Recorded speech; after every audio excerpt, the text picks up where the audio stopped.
Shalom, Akayam, and Akawatayam, Halalawayala, Haya. I made a video about a woman being unclean after childbirth.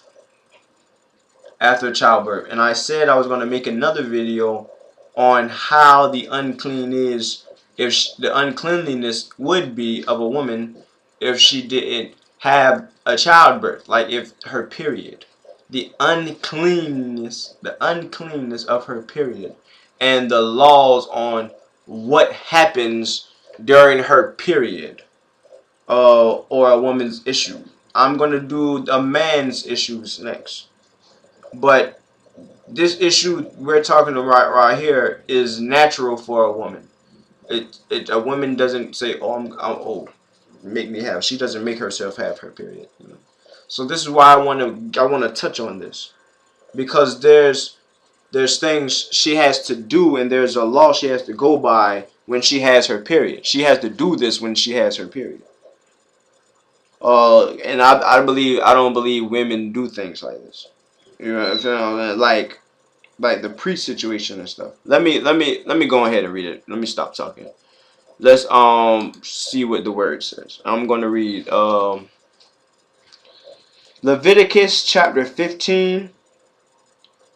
Start at verse 19. Start at verse 19. It says, when a woman has a discharge, and the discharge in her body is blood. This is talking about the period. She shall be in her menstrual impurity for 7 days. She's unclean because of her period for 7 days. She's unclean. And it says, and whoever touches her shall be unclean until the evening. That means if you touch this woman if she on her period and you touch this woman, you are unclean until the evening. You are unclean. This woman can make you unclean, because she's in her period. You're not supposed to touch a woman in her period. You're not supposed to touch a woman while her period is on. You are not supposed to touch a woman while her period is on. You're going to be unclean until the evening. Verse 20. And everything on which she lies during her menstrual impurity shall be unclean. Everything she lay on is going to be unclean. Everything she lay on is going to be unclean. Everything also on which she sits shall be unclean. Everywhere she sit, going to be unclean. Everywhere she lay, everywhere she sit, is going to be unclean. Everywhere she lays, everywhere she sits. It says on which. I don't believe like if she lays on the floor. I don't think the floor becomes unclean. I don't think because it didn't say everywhere she walks. I don't believe the floor becomes unclean. But like the garments or the material or something that men use for something. Like a towel. If she lay on the towel, then the towel is unclean. If she lay on the bed, then the bed is unclean. If she sit in the chair, then the chair is unclean. So when she touched stuff, it becomes unclean, it seems. Verse 21. And whoever touches her bed shall wash his clothes and bathe himself in water and be unclean until the evening. That means if you touch her, you got to wash your clothes and you got to take a bath. And you're still going to be unclean until the evening. And whoever touches anything on which she sits shall wash his clothes and bathe himself in water and be unclean until the evening. This mean you not even touching this woman really, but touching the stuff that this woman has touched make you unclean. Touching the stuff that this woman has touched makes you unclean. And you're going to be unclean until evening. And you got to wash your body, and you got to wash your clothes. Like verse 23.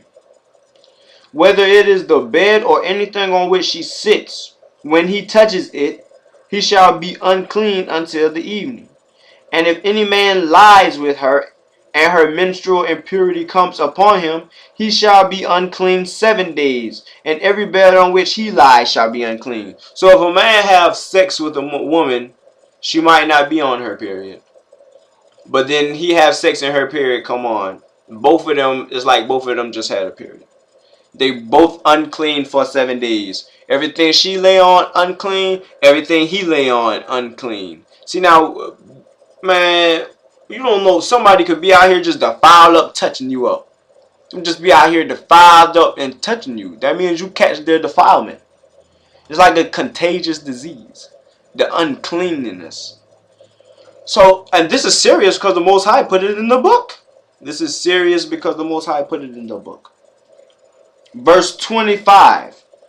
It says, if a woman has a discharge of blood for many days, not at the time of her menstrual impurity, or if she has a discharge beyond the time of her impurity, all the days of the discharge she shall continue in uncleanness. This means if her blood just keep going past 7 days, she's going to be unclean as long as she got that flow. It says, as in the days of her impurity, she shall be unclean. Every bed on which she lies, all the days of her discharge, shall be to her as the bed of her impurity. And everything on which she sits shall be unclean, as in the uncleanness of her menstrual impurity. So it's going to be every single day that this discharge from her just keeps on going.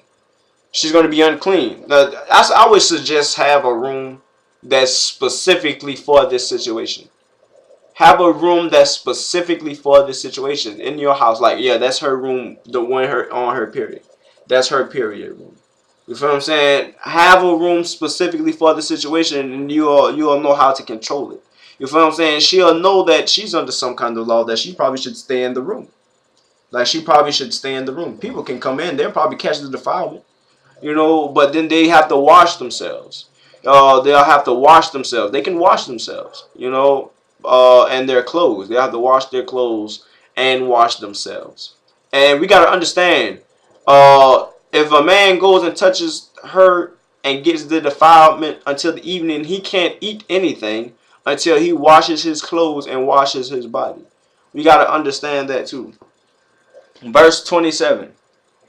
And whoever touches these things shall be unclean, and shall wash his clothes and bathe himself in water, and be unclean until the evening.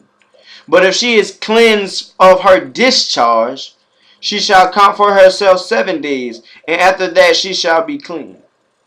So that means if she's clean from her discharge, like she's not unclean, she's cleansed from it, then she still gotta wait 7 days. You know, she gotta wait 7 days. And she's gonna be completely clean in a sense. And on the 8th day she shall take 2 turtle doves of 2 pigeons, or 2 pigeons, and bring them to the priest to the entrance of the tent of meeting. And the priest shall use one for a sin offering and the other for a burnt offering. Remember in the last video, she brought the sin offering and the burnt offering for the childbirth, because it was like the same uncleanness as the menstrual impurity. So this time it doesn't mention a lamb, but the childbirth mentions a lamb. But she could interchange the lamb for the fowl, I believe, only if she doesn't have a lamb. Like if she had lambs, she couldn't just bring two birds. She would have to bring a lamb.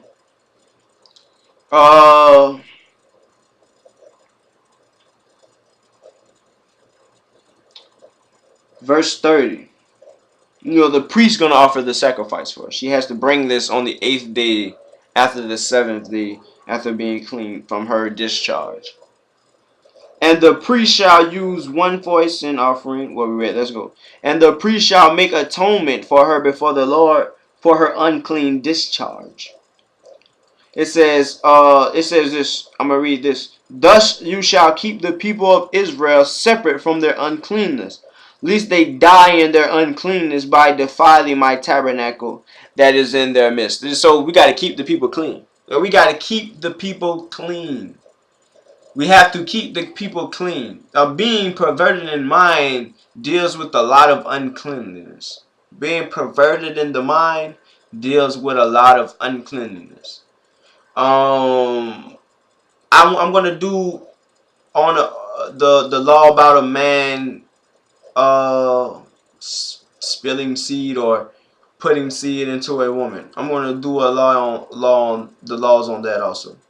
Christ was like, remember, Christ was like, that goes into a man doesn't defile a man, but that which cometh out of a man defileth a man. So when the seed come out, not saying that making seed go into a woman to have a baby is a bad thing, but you become unclean after doing such a thing. You become unclean. It's not really meaning you're a bad person. But if you bust a nut, if you bust a nut, and then you go to the temple of God, you can die because you didn't wash whatever your semen was on and your body. You didn't wash. You unclean and you come into the tabernacle. You can die. You can die because you unclean and you come in here. Remember, Moses had his shoes on. And the Most High, and he came to the mountain. And the Most High say, Moses, take off your shoes, for the ground on which you stand is holy ground. If Moses did not take his shoes off, Moses could have died. Moses could have died. That's what the Most High, he's putting the difference between clean and unclean. Because uncleanliness deals with death, while cleanliness is next to godliness. Cleanliness is next to godliness. And I don't even like Shalom Akayam Akawatayam.